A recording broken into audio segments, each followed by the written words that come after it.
If you want to get into Kuyper himself, I would recommend, I mentioned the volume earlier, Wisdom and Wonder. That's those 10 chapters. That's on Kindle too. It's easy to get, real easy to get. Actually, so if you have Logos, which all these 12 volumes are available on Logos, that's one of the free things they've made available. They've made available those even 10 better chapters from Wisdom and Wonder.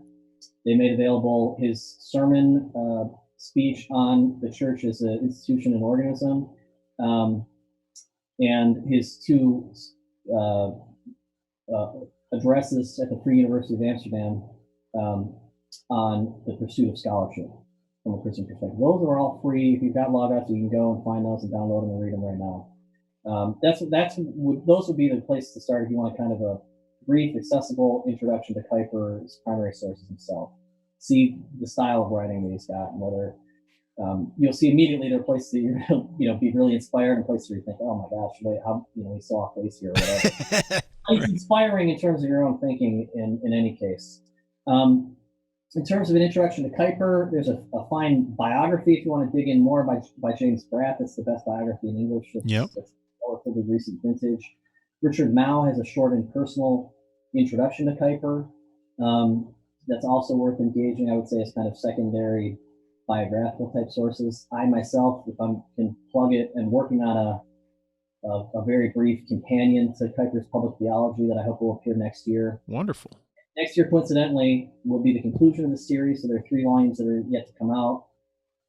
That's 2020 for people. Those will appear next year. Right. 2020 is the centennial of Kuyper's death. He died in 1920, so there's a big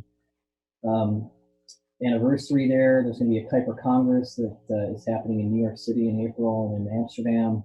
So the hope is that the series will appear next year. This little volume that I'm working on is hopefully going to appear next year if I can get it done. So that would be a place to start too. If you're interested in Reformed theology and economics, the Acton Institute has published a primer on the intersection between Reformed theology and the questions of faith and work and economics and vocation.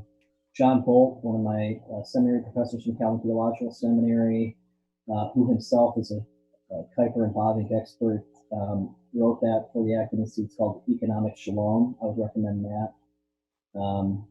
So those are some places to start. The series itself is available from the Acton Institute. It's available from the publisher at Lexham Press. They've done a fine job putting a nice website together, just abrahamkuyper.com, that you can go to and find out more about all of the 12 volumes.